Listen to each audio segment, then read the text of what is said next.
280 या फिर 300 तक भी जा सकता है। हरभजन सिंह रहेंगे मेरे साथ, हरभजन सिंह मेरे साथ रहेंगे।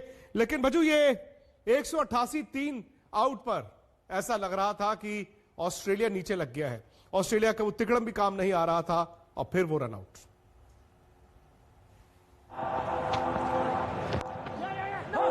Oh dear, he said yes and no, and that's gone. Virat Kohli's reaction will have to be seen. Ajinkya Rahane called for a single, said yes and then said no, sold his partner. इसे कहते हैं tragedy. ऐसे भी कोई out होता है क्या? Run out, वो भी टेस्ट में, वो भी जब खुद 74 के स्कोर पर बल्लेबाजी कर रहा हो।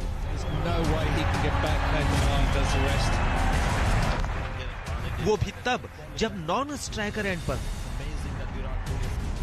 फिर देखिए, रहाणे ने लॉयन की इस गेंद को सीधे फील्डर के ही हाथ में खेला।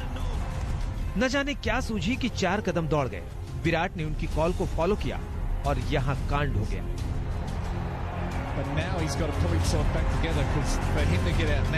रहाणे अब चाहे जितनी मर्जी माफी मांगे या मुंह बनाए, सच ये है कि विराट के संभावित शतक पर उन्होंने पानी फेर दिया।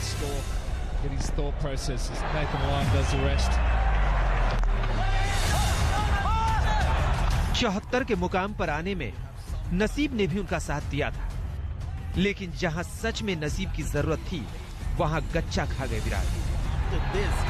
What he'll have to endure, the emotions inside, because he had fought so hard to get.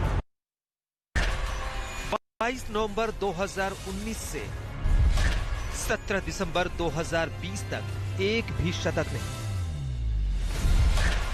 किस संकट में फंस गए हैं विराट?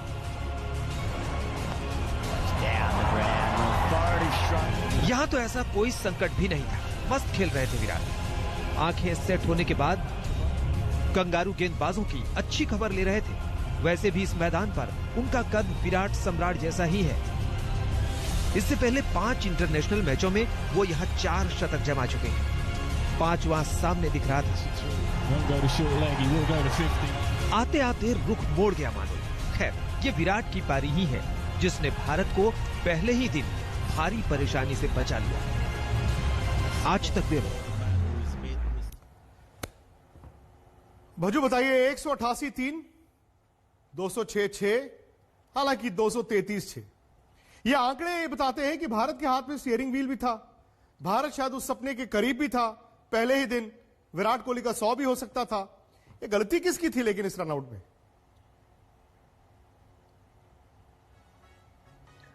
देखिए, गलती तो मैं कहूंगा कि अजिंक्य रहाणे का वो कॉल था, और उन्होंने जब वो कॉल किया तब वो 2-3 कदम आगे भी आ चुके थे। और विराट, हम जानते हैं कि वो बहुत अच्छा बैक करते हैं, और उन्हीं की अपने पार्टनर का जो कॉल सुन के वो बहुत आगे निकल गए थे। तो गलती मैं कहूंगा कि अजिंक्य रहाणे की वहां पे थोड़ी सी ज्यादा मानी जाएगी, क्योंकि अगर वो कॉल कर रहे हैं तो फिर वो भागना चाहिए था। फिर वो मिस अंडरस्टैंडिंग जो हुई है बीच में, उसमें बहुत बड़ा विकेट जो है वो ऑस्ट्रेलिया को मिल गया। जो विराट कोहली सेट खेल रहे थे, लग रहा था उनका शतक भी बनेगा, और 300 350 का आंकड़ा जो है, अगर विराट कोहली खुद खड़े रह के पार करवाते तो मुझे लगता है कि टीम का जो पूरा का पूरा स्कोर होता तो कहीं ना कहीं 350 के ऊपर होता। तो अभी लेकिन सिचुएशन ऐसी आ गई है कि 6 विकेट गिर गए हैं, आपके 230 के करीब रन है। तो अगर सुबह जल्दी पहले नए बॉल के साथ अगर आपके ने विकेट नहीं गंवाए तो एक आशा जागती है कि आर अश्विन बैटिंग कर सकते हैं, साहा बैटिंग कर सकते हैं। बट ये देखना होगा क्या वो 100 या 150 रन और जोड़ सकते हैं। पर अगर 100 या 150 रन नहीं जुड़ते हैं तो फिर आपने डेफिनेटली वो जो अच्छा टॉस जीता हुआ या वो अच्छी पार्टनरशिप की हुई विराट की, उस पे आपने पानी फेर दिया।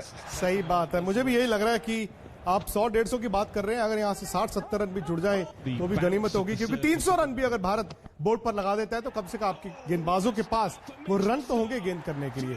चलिए, आप ये देखिए, विकेटें पृथ्वी शॉ को आज खिलाया गया। उम्मीद तो थी कि आज शुभमन गिल खेलेंगे। पृथ्वी शॉ ने वही गलती की।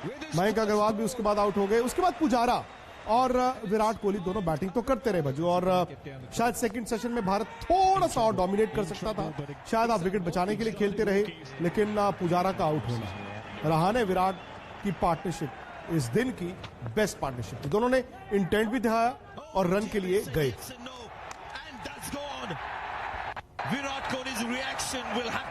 जी हाँ, बिल्कुल। देखिए, पुजारा का जो एक गेम प्लान है वो यही रहता है कि वो बॉलर को थकाते हैं, बॉल को पुराना करते हैं, और ये पिंक बॉल के साथ टेस्ट मैच हो रहा है, ये याद रखिए कि ये नया बॉल बहुत इंपॉर्टेंट हो जाता है।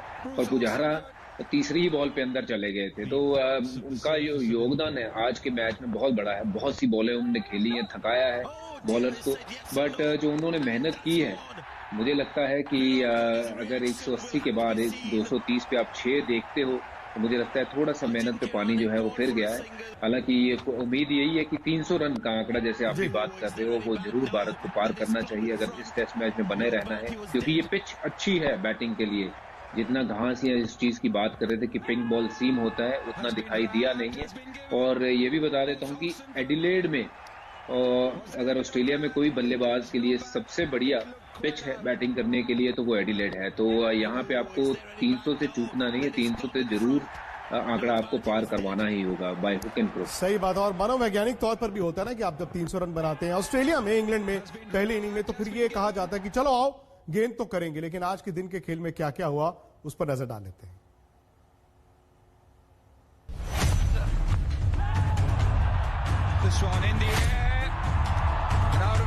उम्मीद अब भी है, उम्मीद की भारत 300 बना सकता है।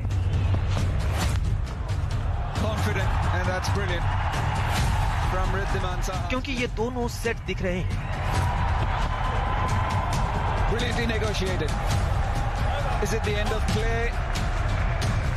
लेकिन आज की कहानी अपसेट होने की ही रही। Looks like it.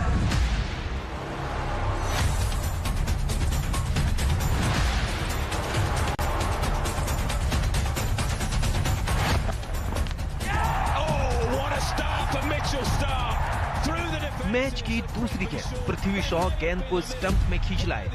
गुलाबी गेंद भारतीय खेमे को लाल कर गई थी। That's exactly what Australia wanted. इस झटके से उबारने के लिए मयंक ने बड़ी मेहनत की।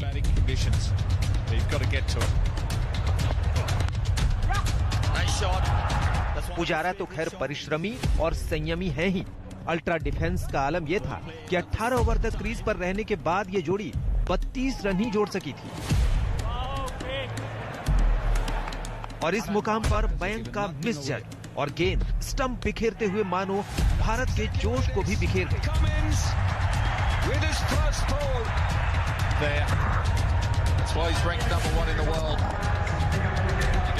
यहां से पुजारा के साथ विराट की जोड़ी जमी। कमी स्ट्राइक रेट की थी, लेकिन उनके भरोसे ने वो भरोसा दिया जिससे लड़ने का जज्बा और बुलंद हुआ। अफसोस कि पुजारा अपना 50 नहीं बना सके।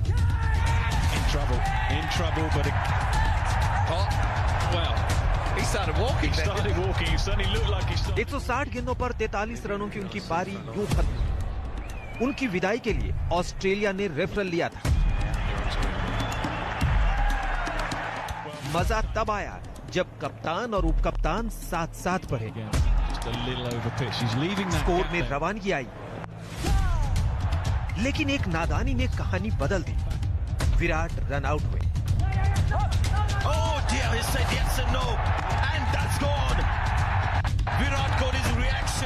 और नई गेंद पर फिर लाइन लग गई। 188 पर 3 से 206 के स्कोर पर 6 तक लुढ़क गया भारत। आज तक बजो हम बैटिंग की बात कर रहे हैं कि 270, 280, 300, 320 जितने भी बने, गेंदबाजी को लेकर आप क्या देखते हैं? क्योंकि जैसे आपने खुद कहा ये उतना घास नहीं है, उतना गेंद नसीम किया ना स्विंग किया है। बुमराह, उमेश और मोहम्मद शमी, साथ में अश्विन का भी रोल है, क्योंकि नेथन लायन ने जो बीच वाले सेशन में गेंद किया है उन्होंने विराट कोहली और पुजारा को हिलने नहीं दिया। जी हाँ, बिल्कुल, आपने मेरे मन की बात कह दी है कि Nathan Lyon he is been unbelievable. उन ऑस्ट्रेलियन कंडीशंस में उन्होंने जिस लिहाज से बॉलिंग करके दिखाई है ओवर द इयर्स, एक अपने आप में ना उदाहरण सेट कर दी है सबके लिए, अगले आने वाले ऑफ स्पिनर्स के लिए, कि कैसे ऑफ स्पिन की जाती है। और बात करें कि अगर फास्ट बॉलिंग की इंडिया के, तो देखिए 300 रन का पहले तो आंकड़ा आपको पार करना बहुत जरूरी है, क्योंकि 300 रन का जो प्रेशर है वो बोर्ड के ऊपर वो हमेशा आपको नजर आता है जब आप बतौर बल्लेबाज वहां देखते हो अपने आप को। तो मुझे लगता है कि अगर 300 नहीं क्रॉस करते हैं तो बॉलरों को बहुत जो है वो बहुत एक्स्ट्रा मेहनत करनी होगी। मोहम्मद शमी को, जो कि मुझे लगता है इन कंडीशंस में इस विकेट के ऊपर सबसे घातक गेंदबाज साबित हो सकते हैं, क्योंकि उनकी लेंथ जो है वो आगे है। जसप्रीत ऑब्वियसली हम जानते हैं T20 फॉर्मेट या वनडे में बड़े अच्छे घातक बॉलर है, पर उनके ऊपर भी बहुत कुछ निर्भर करेगा। पर 300 रन का आंकड़ा विक्रांत भाई मुझे लगता है कि हर हालत में भारत को पहुंचना होगा, नहीं तो आप मैच में मुझे लगता है कि अगर एक पार्टनरशिप ऑस्ट्रेलिया की लगती है तो थोड़ा सा आप पीछे होना शुरू हो जाओगे। तो कोशिश ये होनी चाहिए कि कल शुरुआत अच्छी हो, 300 का आंकड़ा क्रॉस करे और बॉलरों के ऊपर फिर जो रिस्पॉन्सिबिलिटीज है, उमेश यादव हैं, उन्होंने अभी हाल फिलहाल जो पीछे मैच खेला है उसमें अच्छी बॉलिंग की है, तो आई होप कि वो उसी कॉन्फिडेंस को आगे लेके इस मैच में जाएंगे और विकेट चटकाएंगे। मोहम्मद शमी पर ही नजर रहेगी, बुमराह और शमी, क्योंकि ऑस्ट्रेलिया के पास भी दो ऐसे सलामी बल्लेबाज हैं जिन्होंने उस पोजीशन पर जाकर इतने रन नहीं बनाए, तो वो एक खिड़की खुली रहेगी भारत के लिए। अब सवाल यही है, जैसे भज्जू ने कहा 300 से ज्यादा रन, और कल फिर आपको यह भी कोशिश करनी है कि 300 के अंदर लड़ना है। तो क्या एडिलेड टेस्ट में भारत की वापसी हो